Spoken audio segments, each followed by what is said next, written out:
Hello everyone, আসসালামু আলাইকুম। এই তো প্রতিদিনের মতন চলে আসলাম আরও একটি নতুন ভিডিও নিয়ে। এই তো বাসায় মেহমান এসেছে, মেহমানদের জন্য এখানে ফল টল কেটে নিতেছি। মেহমানরা ফল নিয়ে এসেছে আমার শ্বশুরকে দেখার জন্য। আমার শ্বশুর অসুস্থ, এই জন্য। এই তো মেহমান বলতে আমার চাচাতো ভাই এসেছে। ভাইয়া ফল টল অনেক কিছু নিয়ে এসেছে। এখন যে এখানে ফল টল কেটে দিতেছি, আর এদিকে হচ্ছে যেখানে কাটা হয়ে গেছে এখন দিয়ে আসবো। আর এদিকে হচ্ছে আমি একটা বেগুন পোড়া দিয়ে নিয়েছি, আর এখানে হচ্ছে আদা চা বানিয়ে নিলাম চা দেওয়ার জন্য সবাইকে। এই তো এখানে হচ্ছে চা তো দিয়েছি কাপে, এখন সবাইকে দিয়ে আসবো। আর এই তো এদিকে হচ্ছে বেগুন ভর্তাটাও হয়ে গেছে। আর এখানে হচ্ছে আমি ইলিশ মাছ ভাজি করে নিয়েছি রাত্রে খাবারের জন্য। বেগুন ভর্তা করেছি, ইলিশ মাছ ভেজে নিয়েছি। আর এই তো এখন একজন একজন করে সবাই খেয়ে নিতেছে। এদিকে হচ্ছে আমার ফুফা শ্বশুর ছিল, মারিয়ামের বাবা ছিল, ফুফু শাশুড়িরা ছিল। আর এই তো সবাই রাত্রে খাওয়া দাওয়া শেষ করে, এই তো খাওয়া দাওয়া শেষ করে হচ্ছে সবাই আমাদের বিয়ের ক্যাসেট দেখতেছে। আর এটা হচ্ছে তার পরের দিন সকালবেলা। সকালে রান্নাবান্না শুরু করে দিয়েছি সবাই আগে আগেই। এখানে আমি আমার বড় মেয়েকে নিয়ে স্কুলে চলে গিয়েছিলাম, এসে দেখি অনেক পদের রান্নাই হয়ে গেছে। আমার ফুফু শাশুড়িরা রান্না করে রেখেছে, আর বাকি কয়েক পদ আমি রান্না করেছি।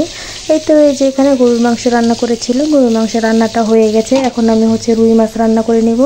এদিকে পেঁয়াজ, তারপরে হচ্ছে টমেটো, কাঁচামরিচ সবগুলো কেটে রেখে দিয়েছে। আর এখানে হচ্ছে চিংড়ি মাছ ছিল, চিংড়ি মাছ গিমা শাক দিয়ে ভাজি করে নেব।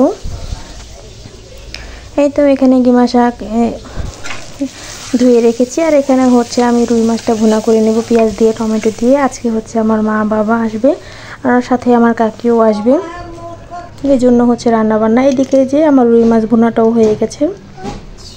পেঁয়াজ দিয়ে টমেটো দিয়ে আমি রুই মাছটা ভুনা করে নিয়েছি।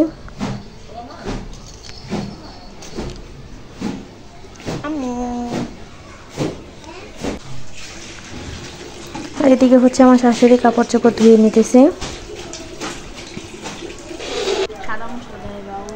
আর এই তো এটা হচ্ছে রাত্রের জন্য এখানে মুরগি কেটে দিয়েছে আমার শাশুড়ি, আমি ভালো করে ধুয়ে নিতেছি। আর এদিকে হচ্ছে আমার ফুফু শাশুড়ি রান্নাবান্না করে নিতেছে রাত্রের জন্য। দুপুরে তো রান্নাবান্না করা হয়েছে, খাওয়া দাওয়া হয়েছে, আর রাত্রে হচ্ছে পোলাও, রোস্ট, মাংস এইসব কিছু রান্না করবো, এই জন্য রাত্রের জন্য প্রিপারেশন নেওয়া হচ্ছে। এখানে আমরা সবাই মিলে কাজ করে নিতেছি রান্নাবান্না। তো এখানে হচ্ছে যে রোস্টের জন্য মাংস বসিয়ে দিয়েছে, আর এদিকে হচ্ছে মাংস চামড়া পুড়িয়ে নিতেছে। আর এখানে আমি হচ্ছে রোস্ট ভেজে নিয়েছি, আর এখানে আদা রসুন ব্লেন্ডার করে নিয়েছি। আর এদিকে হচ্ছে মাংস ধুয়ে ধুয়ে রাখতেছি। আর এই তো এদিকে হচ্ছে রোস্টটা রান্না করে নিয়েছে আমার ফুফু শাশুড়ি, রোস্টটা রান্না করেছে। রোস্টটা খেতে মজা হয়েছিল অনেক। এখন আমি এই যে রোস্টটা একটা বোলে ঢেলে নিতেছি।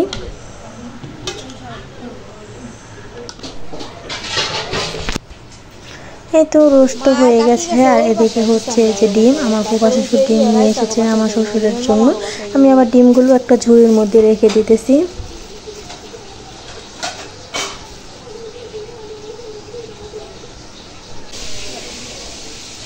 আর এদিকে হচ্ছে আমার ননদ একটা পেয়ারা কেটে নিতেছে, ও পেয়ারা খাবে।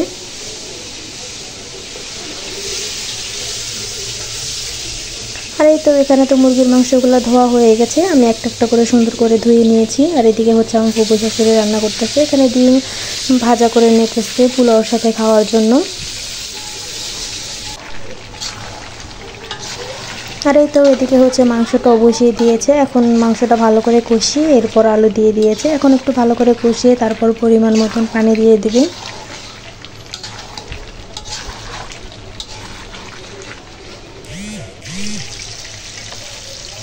আর এদিকে হচ্ছে আমি চিংড়ি মাছগুলো ভেজে নিতেছি।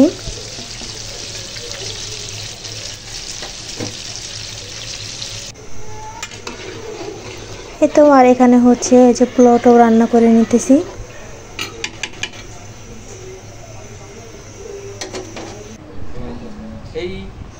আর এই যে এদিকে হচ্ছে আমার দুই মেয়ে ওর নানার সাথে খেলতেছে। আমার মেয়েরা ওর নানা নানিকে পেয়ে অনেক খুশি হয়েছে, সারাদিনই খেলা করেছে, অনেক আনন্দ করেছে আমার মেয়েরা।